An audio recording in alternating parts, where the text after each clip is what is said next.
बाप कहते हैं तुम सभी भक्तियां हो, सीताएं हो, ब्राइड्स हो, और मैं हूँ ब्राइडग्रूम। तुम सभी को ससुर घर भेज देता हूँ। तुमको रावण की जेल से छुड़ाता हूँ।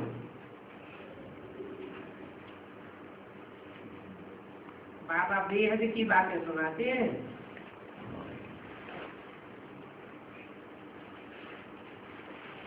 वो गुरु लोग तो हद की बातें सुनाते हैं। ऐसे नहीं कि लंका सोने की थी।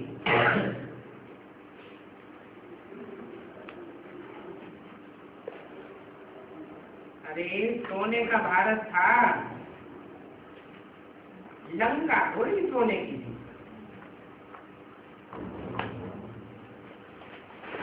सच में तो ये खारे समुद्र के किनारे गांव होते ही नहीं। मीठी नदियों के किनारे गांव होते हैं।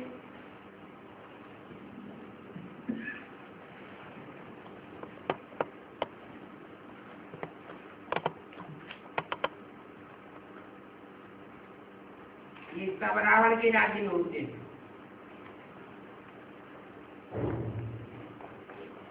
वहां समंदर के किनारे कोई बम्बई आदि होती नहीं है।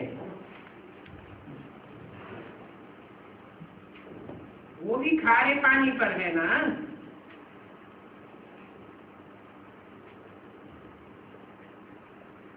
कराची आदि जो भी समुद्र के किनारे हैं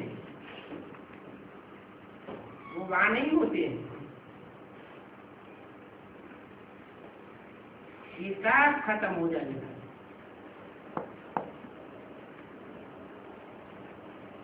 कोई कैसे मरेंगे, कोई कैसे मरेंगे। मूसलाधार बरसात होगी। नेचुरल कैलेमिटी होती है ना।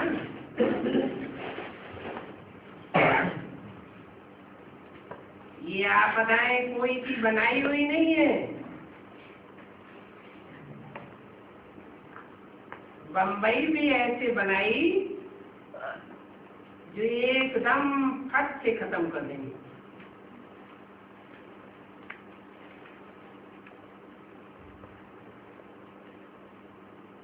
हॉस्पिटल और डॉक्टर आदि होंगे ही नहीं जो दवाइयां आज मिले।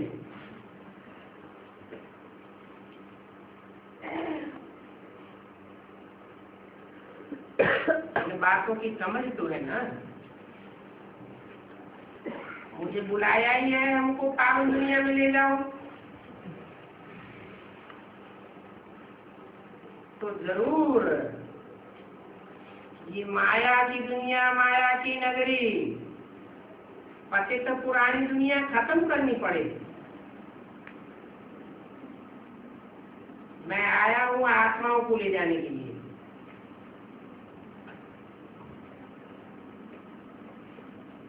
आत्मा ही अविनाशी है, शरीर तो विनाशी है। तो शरीरों को थोड़े ही ले जाऊंगा। मूल वतन में शरीर कैसे जाएगा। तुम खुद भी समझते हो हमारी आत्मा में अभी लाइट नहीं है। दीवा बुझ गया है। कोई मरता है तो तुम लोग दीवा जलाते हो।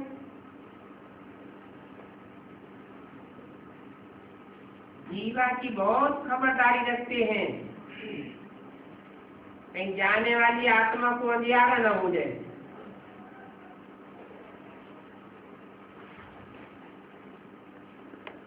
अभी तुम तो समझते हो कि हम बाप के साथ योग लगाते हैं, उससे हमारी ज्योति जग जाती है। फिर सत्य को मैं घर घर में सोच रहा हो जाता है। वहां अंधियारे की बात ही नहीं है।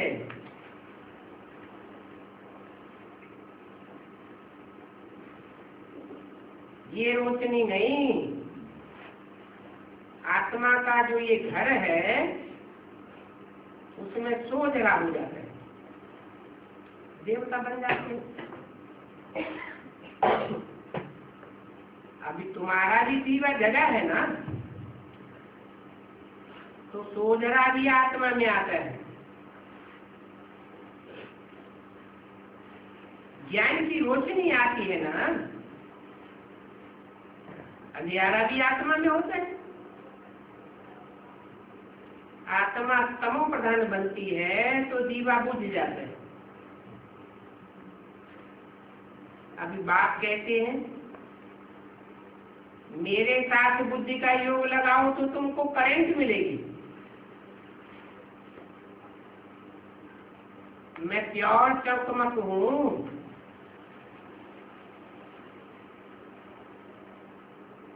तुम भी प्योर बन जाते हो। परंतु ये युक्ति बाप के बिगड़ कोई बता ही नहीं सकता, इसलिए बाप को ही बुलाते हैं, ये पतित पावन आओ, आकर के हमको पावन बनाओ, ज्योति जगाओ। पिछाड़ी में सभी आत्माएं वहां से आ जाएंगी। देर आत्माएं जाती हैं, एक थोड़ी ही है, एक वर्ष में कितनी वृद्धि हो जाती है। तो जब ऊपर में खाली होने लगेगा तब हम चलेंगे। तो ये शिव बाबा की बारात हुई ना, शंकर की नहीं है। शिव बाबा के पिछाड़ी तुम क्या बात में जानेंगे। बाकी सब मनुष्य जैसे सरसों पीसा जाता है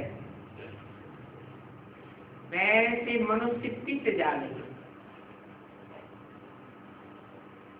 तो तुम जानते हो हर 5000 वर्ष के बाद बाबा आते हैं और आकर के नई दुनिया स्थापन करते हैं। ऐसे नहीं है कि ज्ञान सुनाकर चले जाते हैं, नई दुनिया अपने आप स्थापन होती रहती। नई दुनिया स्थापन करना है तो बाप का ही काम है।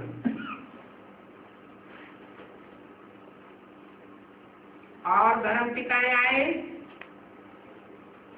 कोई नई दुनिया बना के नहीं गए, दुनिया तो और ही पुरानी होती जाती है। बाप ही हैं जो 21 जन्मों का वर्षा देते हैं।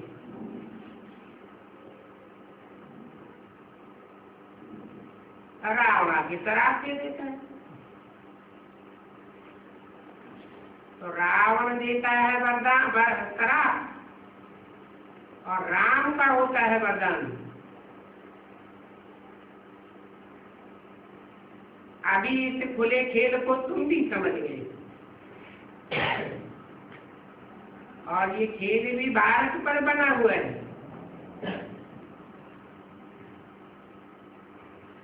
84 जन्म भी भारतवासी ही देते हैं।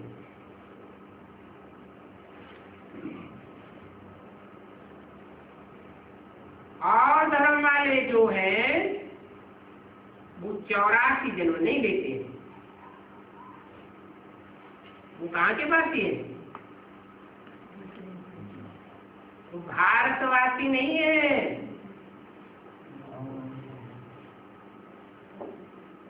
वो तो विदेशी है। ज्ञान में उनकी रमत ही इतनी नहीं होती। तुम तो भारतवासी। भा माने ही रोशनी, रस माने लगे हुए, अर्थात तुम ज्ञान की रोशनी में लगे रहने वाले हो।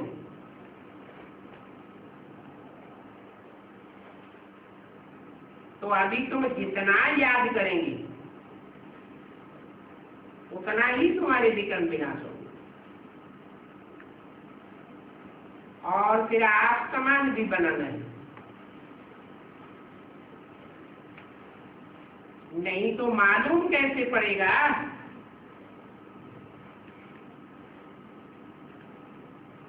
उसके लिए बाबा भी लिखते हैं सपूत बच्चा चाहिए।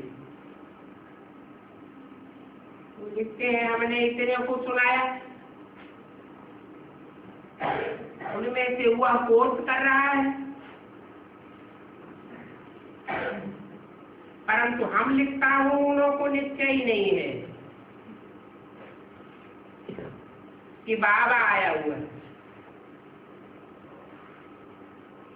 फोर्स का फोर्स भी तो आना चाहिए। 11 मार्च 1968 की वाणी तकलीफ रहती है। बल कोई पढ़ते भी रहते हैं परंतु निश्चय नहीं होता है। निश्चय की निशानी क्या होगी? निश्चय की निशानी होगी कि जिसको निश्चय हो जाएगा तो ऐसे बाप से मिलने के बगैर रह नहीं सकता।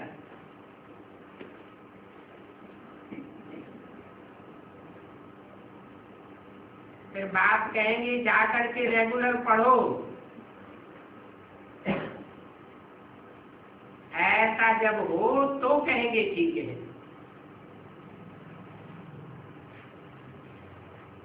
तो निश्चय बुद्धि तो एकदम भागे। अरे बाबा आया हुआ है,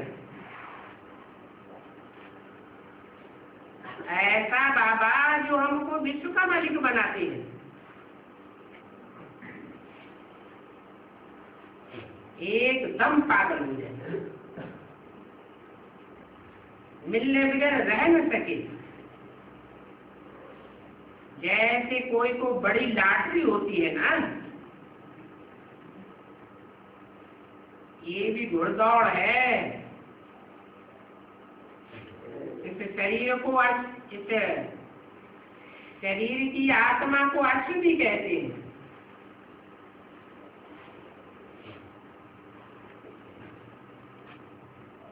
इस अश्व का ये रथ है।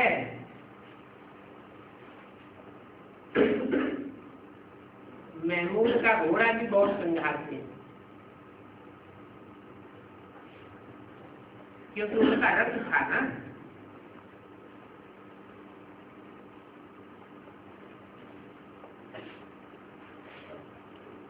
महमूद का घोड़ा भी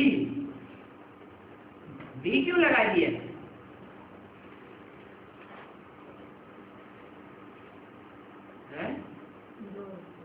घोड़ा कहो, रथ कहो,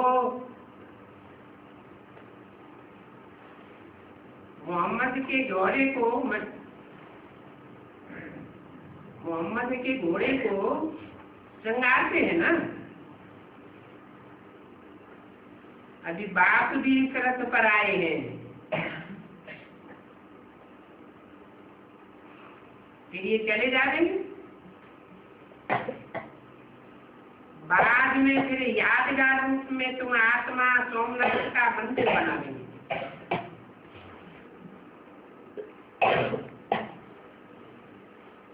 कितना श्रृंगार है। और आने के लिए तो धन लगा देंगे मंदिर में।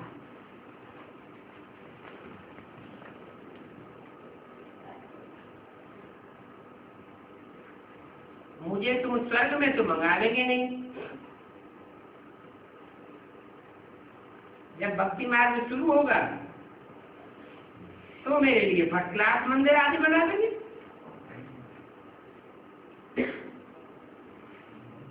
सोमनाथ मंदिर से अच्छा यादगार और कोई होता ही नहीं है। ये हर 5000 वर्ष के बाद तुम हमारा यादगार बना लेंगे।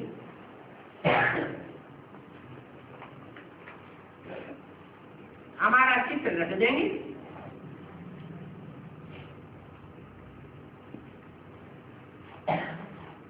परंतु हमको क्या मजा आएगा?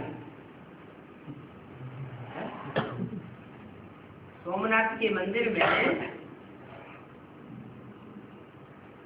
शिवलिंग में हीरा रख दिया, की मूर्ति रख दी।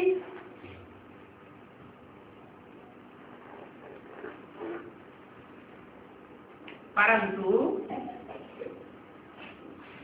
जो लिंग यादगार है रथ का, अथवा जो मूर्ति यादगार बनी हुई है,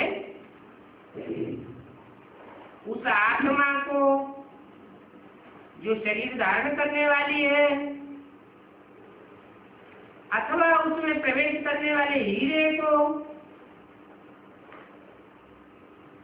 जो शिव के रूप में, ज्योतिबिंदु रूप में पूजा जाता है, याद किया जाता है, उनको क्या प्राप्ति हुई?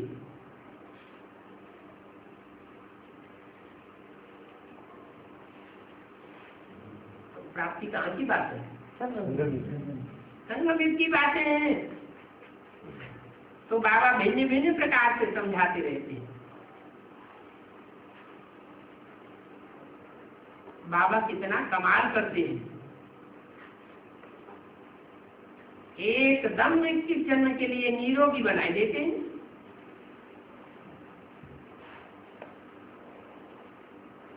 वहां 21 जन्मों में दुख की बात ही नहीं होगी।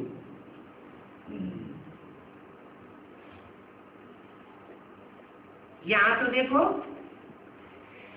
आदि मध्य अंत दुख ही भोगते रहते हैं। बच्चा जन्म लेता है तो रोता है, आदि में दुख हो गया। जिसका आदि दुख में होगा तो मध्य जीवन में दुखी क्यों नहीं हुआ? मध्य में भी दुखी रहती और अंत में भी हिलकोरे खा के शरीर छोड़ते हैं।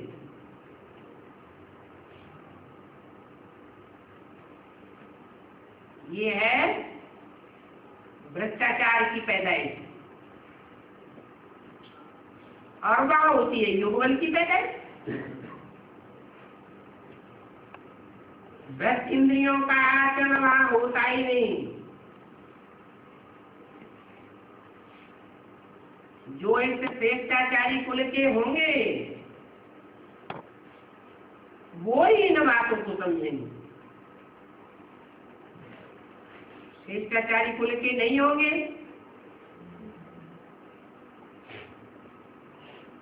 भ्रष्टाचारी रावण संप्रदाय के होंगे, तो उनकी बुद्धि में ये बातें सहज बैठेंगी नहीं।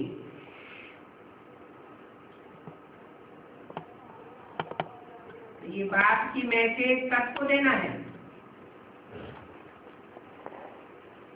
समझे या ना समझे, परंतु मैसेज तो सबको देना है, एक को भी छोड़ना नहीं है। क्यों है? जब वो समझेंगे ही नहीं और नहीं समझेंगे तो पूरा फॉलो करेंगे ही नहीं, तो मैसेज देने से क्या फायदा है? नहीं। हाँ, मैसेज इसलिए देना है कि कोई ये ना दे कि गॉड फादर को तो हम भी मानते हैं, भगवान को तो हम भी मानते हैं, सारी दुनिया मानती है, फिर हमारे साथ भगवान और भगवान के बच्चों ने ये दगा क्यों किया? तो एक को भी मैसेज देने के लिए छोड़ना नहीं है। बाबा युक्तियां बहुत बतलाते रहते हैं, अखबारों द्वारा, एरोप्लेन द्वारा,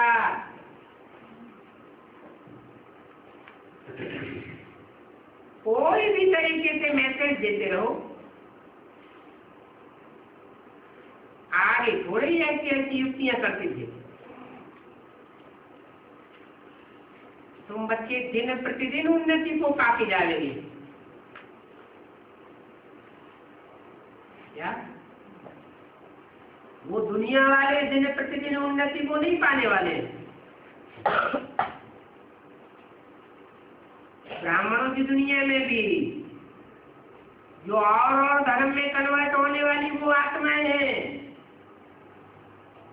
वो दिन प्रतिदिन उन्नति को नहीं पाएंगी। और तुम तुम दिन प्रतिदिन उन्नति को पाते जा रहे, तुम्हारी उन्नति से सभी को मैसेज मिल जाएगा। भक्ति मार्ग में भी याद तो करते हैं ना, परंतु जिसको याद करते हैं, भगवान कहते हैं, अल्लाह कहते हैं, गॉड फादर कहते हैं, उनका क्या ऑक्यूपेशन था, क्या धंधा था, वो जानते ही नहीं।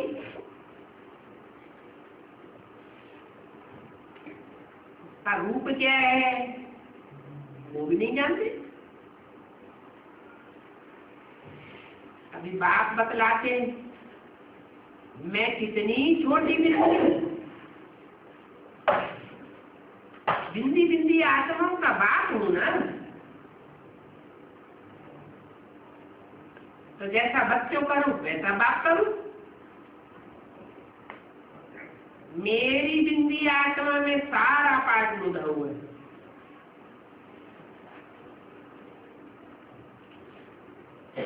ये सारा खेल आत्मा ही तो बजाती है। आत्मा कितनी छोटी बिंदी है।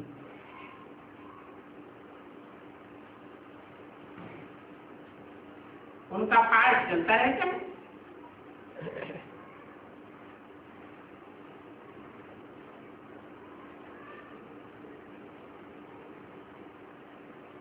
नींद का भी पाठ है उसका, है आत्मा का। आत्मा जब नींद करती है तो उस समय एक्ट नहीं चलती है।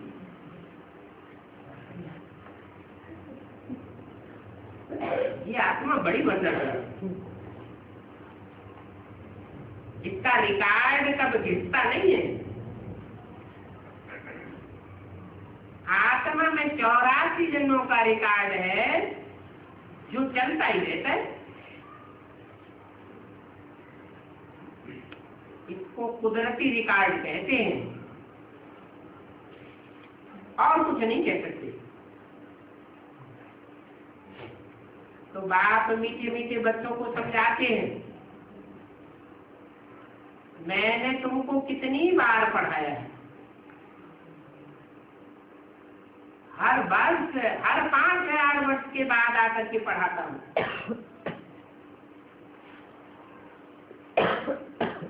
अनेक बार तुमको पढ़ाया। और ये पाठ है संगम युग का, तो इसको अच्छी रीति पढ़ना चाहिए। और कोई युग में ये पाठ पढ़ने को नहीं मिलेगा। फिर भी कोई पढ़ते हैं, कोई नहीं पढ़ते हैं, है तो कभी ड्रामा। ये लड़ाई की भी नूत ड्रामा में है। फिर 5000 वर्ष के बाद ये लड़ाई लगेगी। मौत सबका आना ही है, परंतु नई दुनिया तुम बच्चों के लिए बनेगी। तुम जानते हो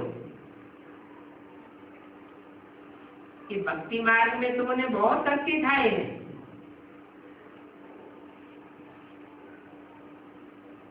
यहाँ ज्ञान मार्ग में तो धक्कों की बात ही नहीं है।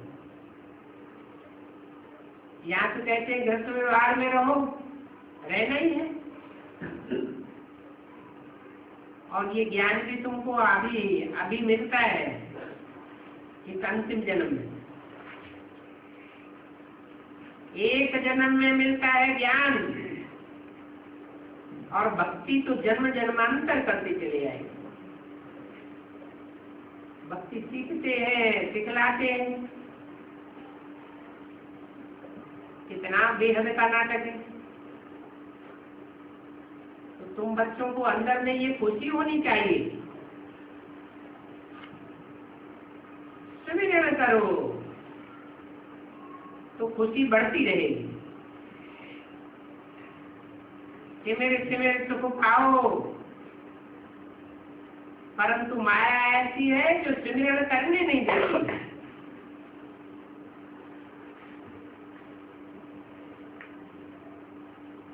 तुम जितना बाप को याद करते हो उतना बाप भी तुमको याद करते हैं। बच्चे बाप को प्यार देते हैं तो बाप नहीं देंगे क्या?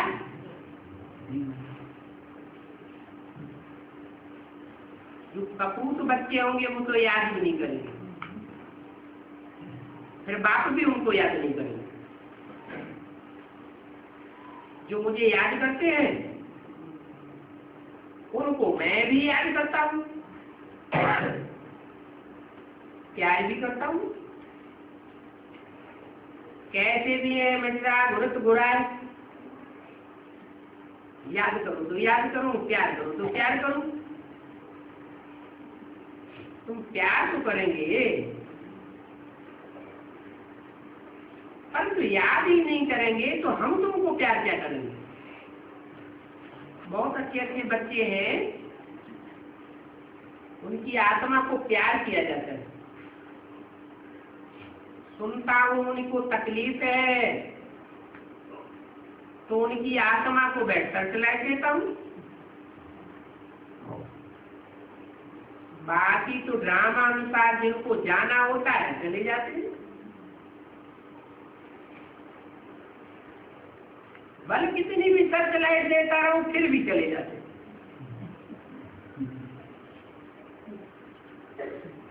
मैं भी ड्रामा के बंधन में काम रहा हूं।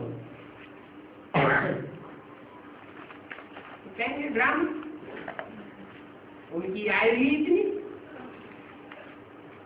इसमें दुख की बात नहीं है। उनका हिसाब किताब जो था वो चुप्पी हो गया, जा करके दूसरा पार्ट बजा देंगे तो रोने की दरकार ही नहीं है।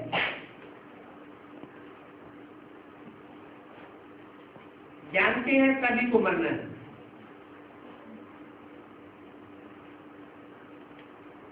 अभी मौत का बाजार लगेगा तो किसके किसके लिए बैठे रोवेंगे? चीनी आदि पहनने वाला कोई नहीं होगा, कभी मिट्टी में मिल जाए। इसलिए बाप कहते बहुत गई थोड़ी रही, अभी ये पुरानी दुनिया बाकी थोड़ा समय है।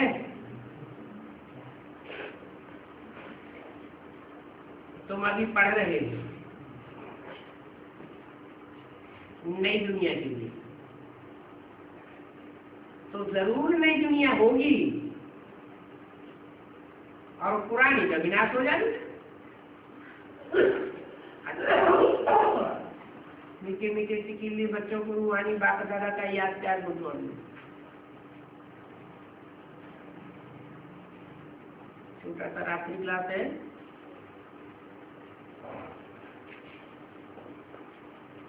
ग्यारह की 68 की वाणी का पहला पेज। बच्चे जानते हैं बाप हमारा बाप भी है और टीचर भी है, सदगुरु भी है।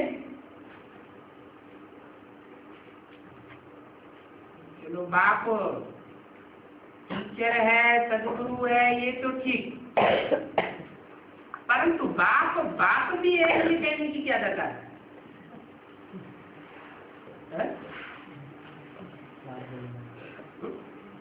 टीचर टीचर भी है, सदगुरु सदगुरु भी है, डबल डबल कहने की क्या दरकार है?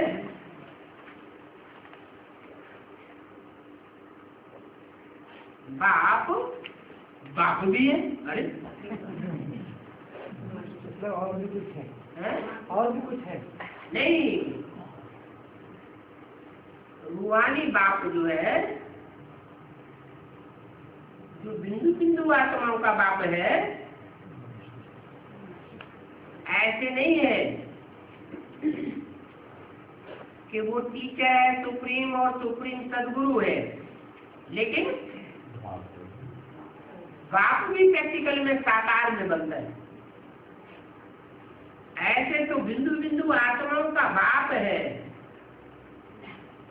लेकिन प्रैक्टिकल में बिंदु बिंदु आत्माओं का बाप नहीं। जो भी परम धाम में आत्माएं हैं उन आत्माओं का बाप है, लेकिन वो बाप बन करके हमको जन्म भी देता है। साकार में भी जैसे लौकिक बाप बच्चे को जन्म देते हैं, परंतु वो तो हद की बात है।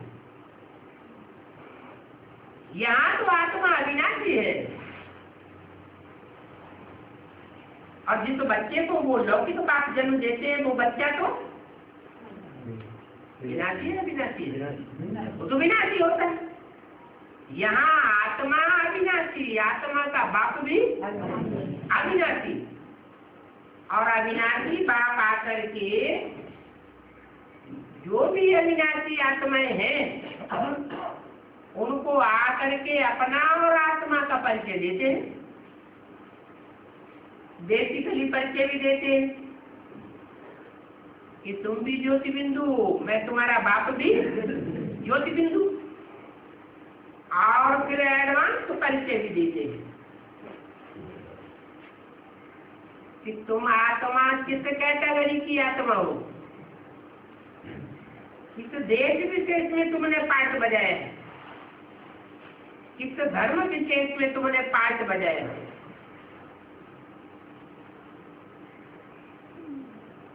पूरा डिटेल बुद्धि में बैठ जाता है। तो कहेंगे आत्मा का प्रत्यक्षता रूपी जन्म हुआ, वो हमारा बाप भी है।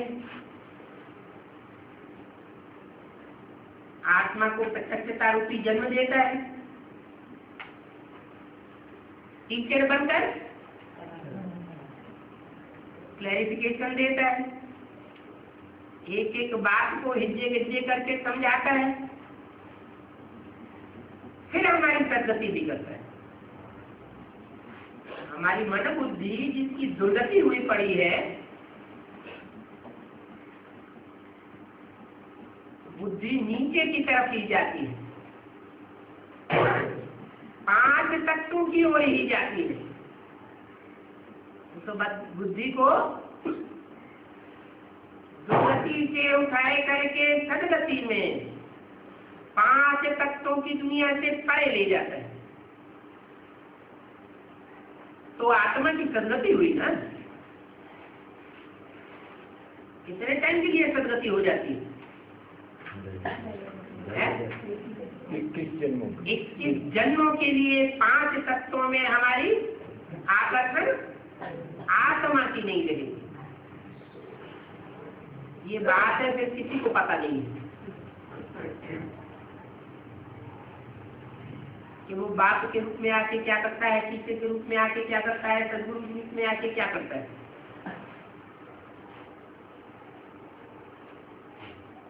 प्रश्न तो बच्चा ही होगा। कोई भी मनुष्य को ये पता नहीं है कि किसका बच्चा है।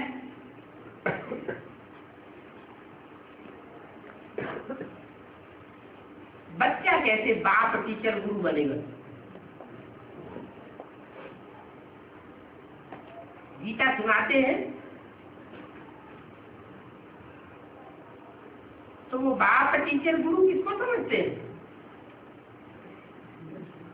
गीता में कृष्ण का नाम डाल दिया। बाप टीचर गुरु तीनों ही बच्चा कैसे होगा?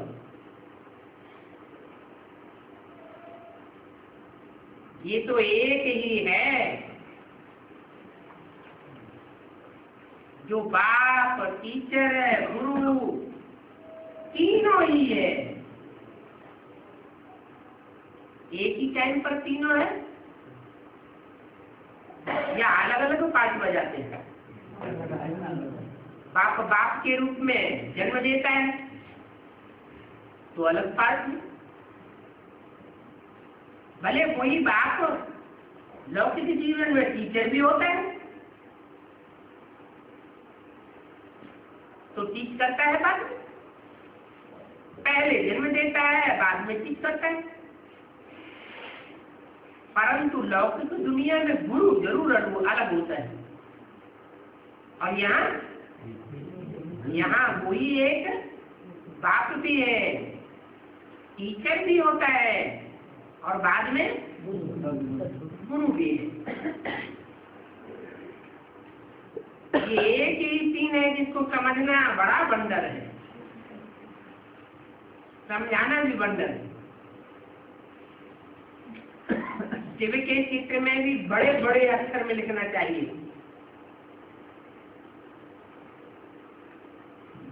ये हमारा सुप्रीम बाप है, सुप्रीम टीचर है, सुप्रीम गुरु है। अरे कौन से चित्र में लिखेंगे?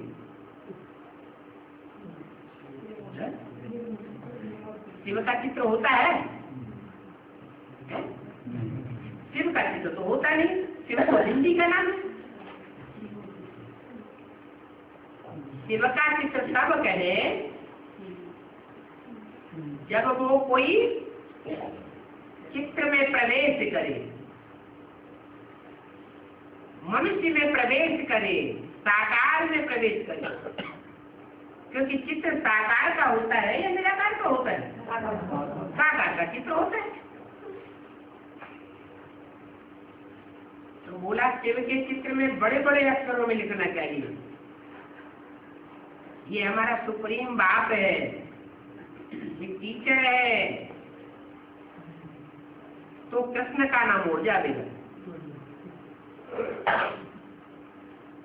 न कृष्ण बाप है, कृष्ण तो बच्चे का नाम है। हाँ, राम बाप को कहा जाता है।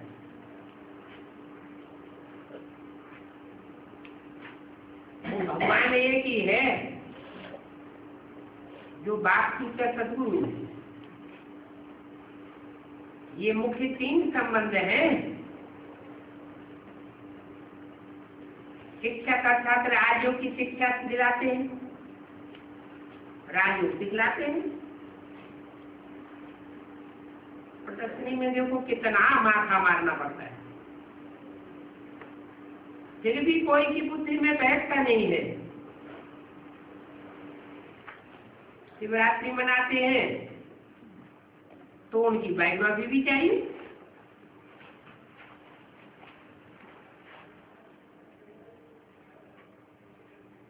प्रश्न के लिए तो कुछ भी कह नहीं सकेंगे।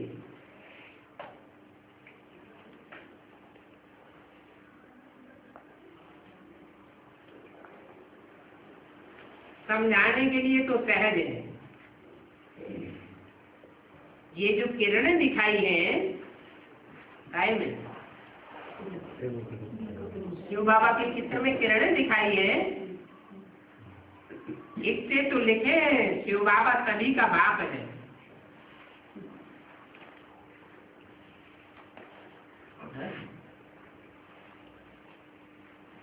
किरणों वाले चित्र में अगर ये लिखेंगे कि शिव बाबा सभी का बाप है तो कोई की बुद्धि में आएगा?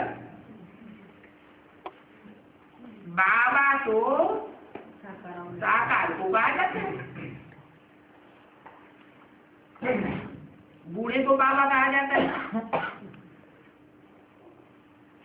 शिव बिंदु का नाम है। कहते हुए मेरी बिंदी का ही नाम शिव है, वो कभी बदलता नहीं। शरीर बदलते हैं तो नाम भी बदल जाता है। वो शिक्षक भी है, राजू सिखलाते और सदगुरु सदगति करते हैं।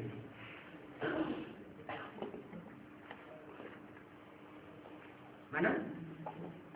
बाप बाप के रूप में जब जन्म देते हैं, ब्राह्मण जन्म देता है, तो उस समय क्या है, सदगति हो गई है, कोई जरूरी नहीं है।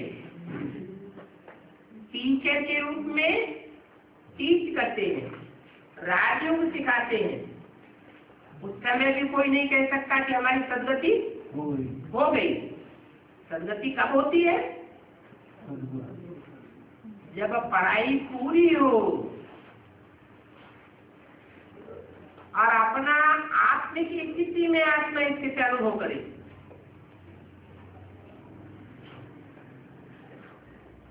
बड़े बड़े अक्षरों में ऑक्यूपेशन लिखना चाहिए।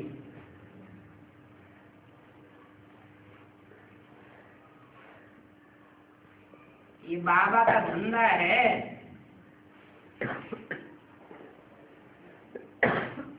इनके ऊपर में बड़े अक्षरों में वो प्रश्न तो बच्चा है, वो गुरु नहीं हो सकता। इनको सदगुरु कहते हैं। उनको कहते हैं अकाल मूर्त। अकाल माना जिसको काल नहीं खा सकता। अब काल आत्मा को खाता है या शरीर को खाता है? फिर गिरोह वाले चित्र के ऊपर अगर लिखेंगे अकाल मूर्त है तो समझाने की भी तो युक्ति चाहिए। क्या समझा देंगे? समझा देंगे ये जो लिंग रूप रखा हुआ है ये निराकारी स्टेज वाले शरीर की यादगार है। जैसे कि हाथ पांव नाक आंख कान है ही नहीं, और इसमें जो बिंदु रखा हुआ है वो निराकार शिव की प्रवेशता की यादगार है। तो लोगों को समझ में आएगा कि वो कैसे अकाल मूर्त है। मूर्त का मतलब माने साकार भी है, ऐसे नहीं सिर्फ बिंदी ही रहता है। अकाल का मतलब सारी दुनिया को काल खाएगा, लेकिन उस अकाल मूर्त को कोई काल खाते हुए देख नहीं सकते। ऐसे नहीं काल खाएगा ही नहीं। काल तो सबको शरीरों को खाता है, लेकिन उसके शरीरों को काल खाते हुए कोई देख नहीं सकता। वो तो सारी मनुष्य शक्ति का बाप भी है, उसमें आत्माओं का बाप भी है। तो बाप की तो जिम्मेवारी है क्या? जो भी शक्ति की मनुष्य आत्मा है सबकी सदगति करके वापस जाएगा।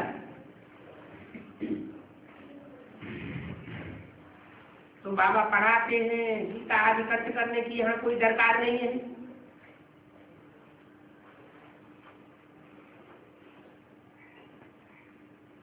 कंठ छोटे छोटे बच्चे करते हैं। प्राइमरी स्कूल में बच्चे दोहों को, कवित्वों को, चौपाइयों को रट लेते हैं, कंठ कर लेते हैं। यहाँ तो है समझने और समझाने की बात, और बहुत सहज है। अलग और भी अलग माने अल्लाह जो ऊंचे से ऊंचे है, ऊंचे से ऊंचे और नीचे से नीचे। इस साकार दुनिया की बात है, साकार दुनिया के पार्ट की बात है, ये परम धाम की बात है। साकार दुनिया में ही ऊंचे से ऊंचे पार्ट बजाने वाले होते हैं और नीचे पार्ट बजाने वाले भी होते हैं। तो वो अल्लाह है अलग, और फिर है बेद बाप का। बाप कहते हैं मुझे याद करो तो तुमको बादशाही मिलेगी। कहने वाला साकार हुआ या निराकार? कहने वाला साकार हुआ। वास्तव में वो गुरु लोग सभी भक्ति सिखलाते हैं।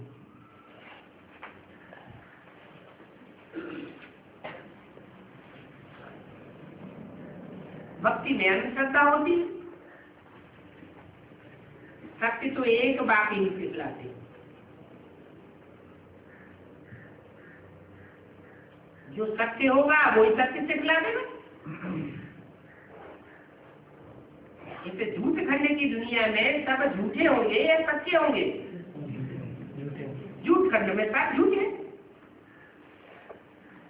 सत्य खंड में सब सच्चे होंगे। कैसे आवेंगे?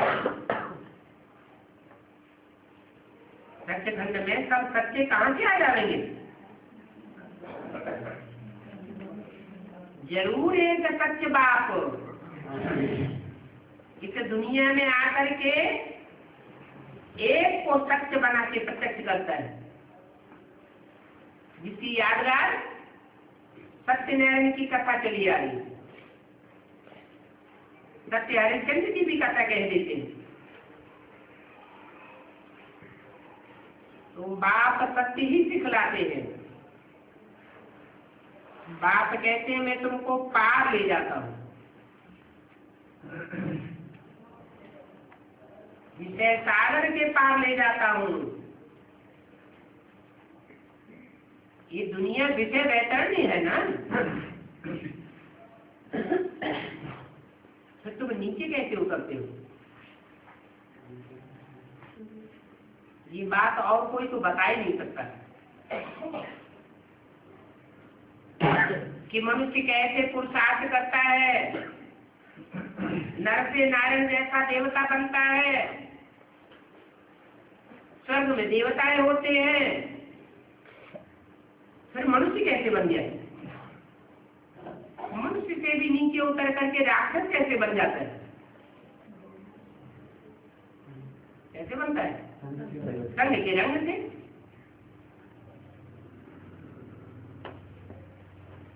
मैं रचयिता हूं, बाकी सभी है रचना। रचयिता किसको कहा जाता है? भाई को, चाचा को, बाबा को, मामा को रचयिता कहा जाता है। बाप को। परिवार में बाप एक होता है और बाकी सब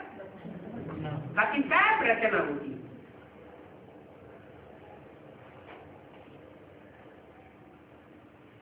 देहधारी सभी रचना क्या? जो विदेही है वह रचयिता है, और जो देहधारी है, देहधारी मतलब जिनकी बुद्धि देह में धरी रहती है। बुद्धि देह में धरी रहती तो क्या कहेंगे उसको? देहधारी। और देह के संसर्ग संपर्क संबंध में आते हुए भी देह से बुद्धि उपराम बनी रहे तो क्या कहेंगे? तो कहेंगे विदेही। तो वो रचयिता एक ही है जो विदेही है। बड़ा विचित्र है। ऐसी ऐसी पॉइंट समझाने के लिए याद करनी चाहिए, और भगवान जो बात समझा देंगे वो तो जरूर ठीक ही होगी। मुझे याद करो तो तुम्हारे विकल्प विनाश होंगे।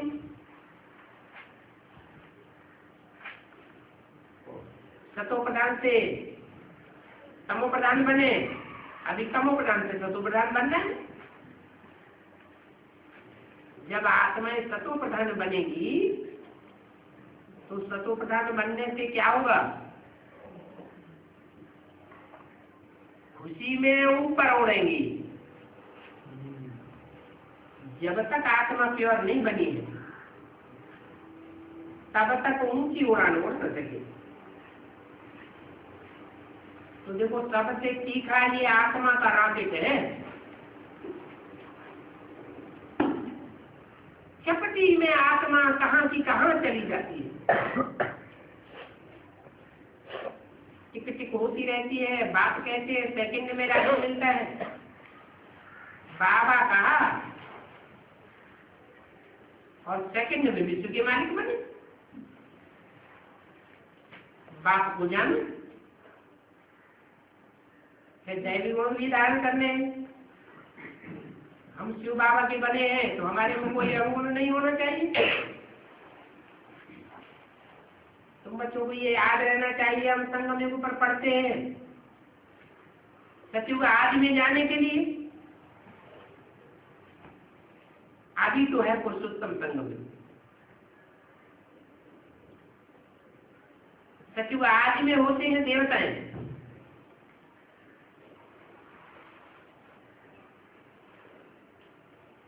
बात समझाते हैं, जब करो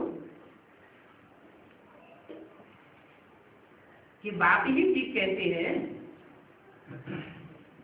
मैं तुमको कितना समझदार बनाता हूं। ना समझ को नालायक और समझदार को लायक कहा जाता है। अब यहाँ बैठे हो सभी जानते हो, हमको भगवान बेहद का पाप पढ़ाते हैं। बाप कहते हैं सिर्फ हमको याद करो।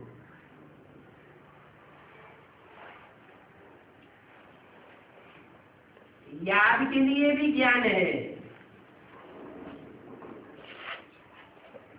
बिना ज्ञान के याद किसी की ठहर नहीं सकती। शक्ति का चक्र कैसे फिरता है वो भी ज्ञान है। ज्ञान से ही सदगति होती है। ये कैसे? योग से सदगति नहीं होती है?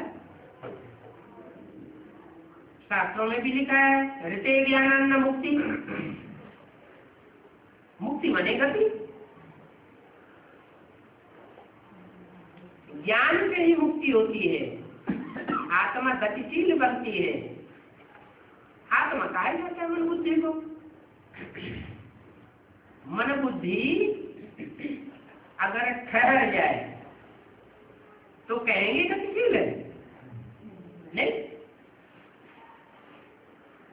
मन बुद्धि गतिशील हो जाए, मनन चिंतन मंथन में लग जाए तो कहेंगे आत्मा की सदगति हुई। परंतु ज्ञान के बिगड़ तो हो नहीं सकती। पहले हम कुछ भी नहीं समझते थे, जब ये ज्ञान मिला तो समझ आई। तो देखो कितनी सहज नॉलेज है। नॉलेज लेने में टाइम नहीं लगता है। किस बात में टाइम लगता है? याद में टाइम लग जाता है। बच्चे जानते हैं हमको तत्व प्रधान जरूर बनना है, तो हर एक अपने को देखो कि मैं कितनी सर्विस करता हूं। सर्विस करते करते एक्यूरेट बनना चाहिए ना। बात समझाते हैं मेरे समान आचरी बनो, तो आचरी बन करके शांति धाम गुणवत्ता में चले जाएंगे।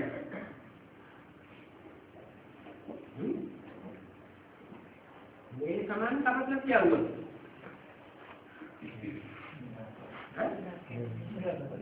निराकार कैसे समझावेंगे? समझाने के लिए तो मुख चाहिए।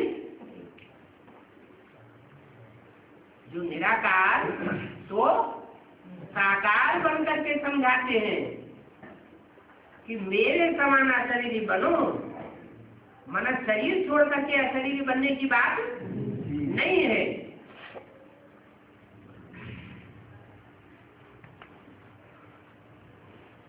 तो तुम शरीर रहते रहते मूल वचन की स्टेज का अनुभव करेंगे, माने परम धाम को सृष्टि पर उतार लेंगे, फिर तुम पवित्र बन जाओगे। ये तुम्हारी यात्रा याद की मुसाफिरी है। याद से देखो कितनी प्राप्ति होती है। भक्ति के लिए भी सुबह और शाम का टाइम होता है। यहाँ के चक्र को समझ लिया, बाकी बाप को याद कर रहे। साक्षात्कार की भी कोई बात नहीं है। भक्ति में चलता है साक्षात्कार, और ज्ञान में साक्षात्कार नहीं चलता। क्या चलता है? ज्ञान की समझ चलती है, बुद्धि का साक्षात्कार होना चाहिए। वो भक्त लोग तो साक्षात्कारों की खुशी में बैठ जाते हैं, अल्पकाल के लिए प्रसन्नता मिल जाती है, कोई ख्याल भी न करे कि हमको साक्षात्कार हो। माना जो ख्याल करता है कि हमको साक्षात्कार हो तो भक्त है या ज्ञानी है? भक्त है।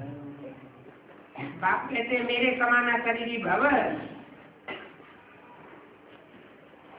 तुम विश्व के मालिक बनते हो, ऐसे मालिक बनते हो जो तुमको कोई जीत नहीं सकता,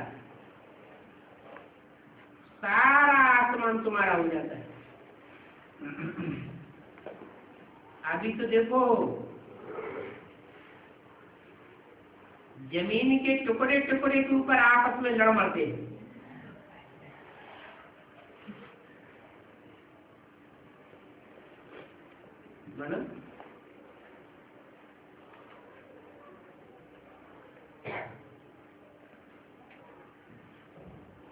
जो निराकारी स्टेज में टिकेगा वो जमीन के टुकड़ों टुकड़ों के लिए, जायदाद के लिए, प्रॉपर्टी के लिए लड़ाई झगड़े में बुद्धि लगावेगा। भाषाओं पर भी देखो कितना झगड़ा चलता है। नई दुनिया में तो एक ही भाषा होगी, कोई झगड़ा नहीं। बाप आकर के समझाते हैं ये सृष्टि का चक्र कैसे चलता है। इसको ऋषि मुनि आदि कोई नहीं जानते हैं। बोलो आओ तो हमें लक्ष्मी नारायण के जीवन कहानी को बता दें।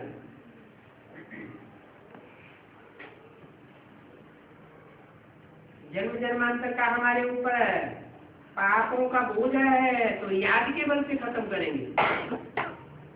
ये लिखते हैं 1 घंटा 2 घंटा याद किया, अरे